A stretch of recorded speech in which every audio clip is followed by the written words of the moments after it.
Hey Sean, this is a response to your video about metagaming. For this video, I please ask that you ignore the rumbling you may hear in the background. It is snowplow season. So the overall impression that I got from watching your video is that it's a question of communication. You want the GM to communicate their ideas to you without communicating directly to you because you feel that would probably break your immersion in the game. You kind of want to feel as though you're your character and they're only communicating through NPCs or through their descriptions of the world, which can be great, but of course you run into problems like same old G talked about before, where the players just aren't getting a concept. His was the example of the abandoned village that nobody realized was abandoned because he never used that term.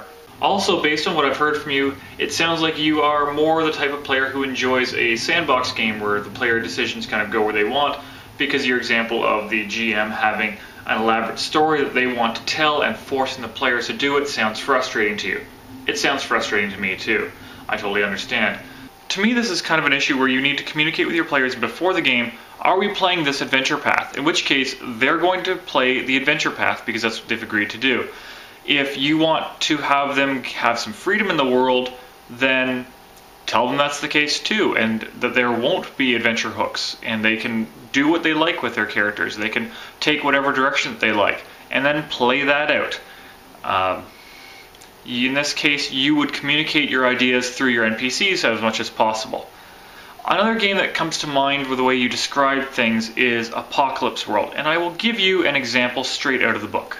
This example may be more direct than even you'd prefer, but it may put you on the right path for the type of gaming that you're talking about. Here goes. Your follower society is breaking down is not the thing to say. In the night, Mercer chops Jacoba's hand off because he wants Jacoba's 3-year-old for his own. Jacoba's in your tent now, bloody stumped, and he's sobbing like a little kid. That tells a player what's going on. They can see it, they can feel it, they can interact with it. You can set that scene as already having happened. Obviously, if they see it happening, they can prevent it, and this is not the type of situation that a single action by a player would resolve. Most players, I think, on some level would know this.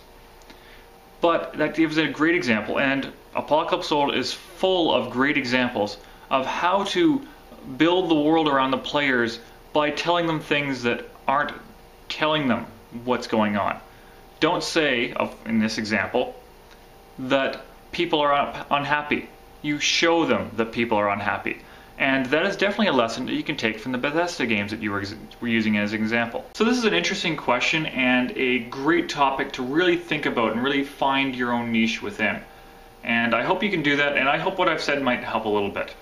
Thanks for the question.